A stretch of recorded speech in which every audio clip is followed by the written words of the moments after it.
তো বন্ধুরা, প্রত্যেক দিন ঘন কুয়াশা বাড়তির দিকে, দেখুন কী পরিমাণ ঘন কুয়াশা। আজকের দিনে কিন্তু ঘন কুয়াশা আরও বেশি। তো আগামী দিনগুলিতে আরও বাড়বে ঘন কুয়াশা দক্ষিণবঙ্গে, বিশেষ করে বাংলাদেশ এবং ত্রিপুরা রাজ্যের একাধিক জেলায় এই ঘন কুয়াশা বাড়তেই থাকবে। আগামী কয়েকদিন পরে এত পরিমাণ ঘন কুয়াশা থাকবে যে রাস্তায় গাড়ি ঘোড়া চলার সময় কিন্তু একটা আরেকটা গাড়ি দেখাও যাবে না, এত পরিমাণ ঘন কুয়াশা থাকবে আগামী দিনে আবারও। দেখুন কী পরিমাণ ঘন কুয়াশা, গত 2 দিনের তুলনায় আজকের দিনে কিন্তু ঘন কুয়াশা আরও বাড়ছে।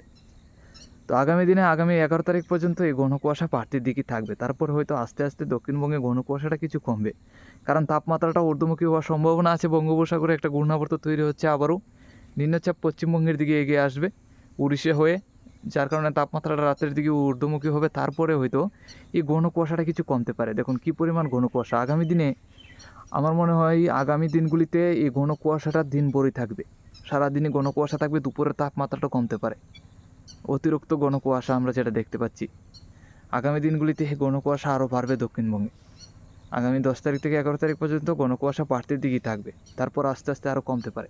দেখুন কী পরিমাণ ঘন কুয়াশা, মাত্র 50 মিটার দূরত্ব থেকে কাউকেই দেখা যায় না, এত পরিমাণ ঘন কুয়াশা শুরু হয়েছে দক্ষিণবঙ্গে। এখন গাড়ি ঘোড়া চালাতে সাবধান। আগে থেকেই রাস্তাঘাটে কিন্তু 40 থেকে 50 মিটার দূরত্বে কিন্তু গাড়ি ঘোড়া দেখা যাবে না।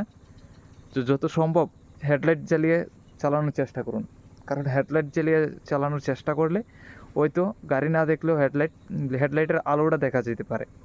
তো যারা যারা গাড়িগুলো চালাবে সবাই কিন্তু সাবধানে। দক্ষিণবঙ্গে কিন্তু আরও ঘন কুয়াশা বাড়বে।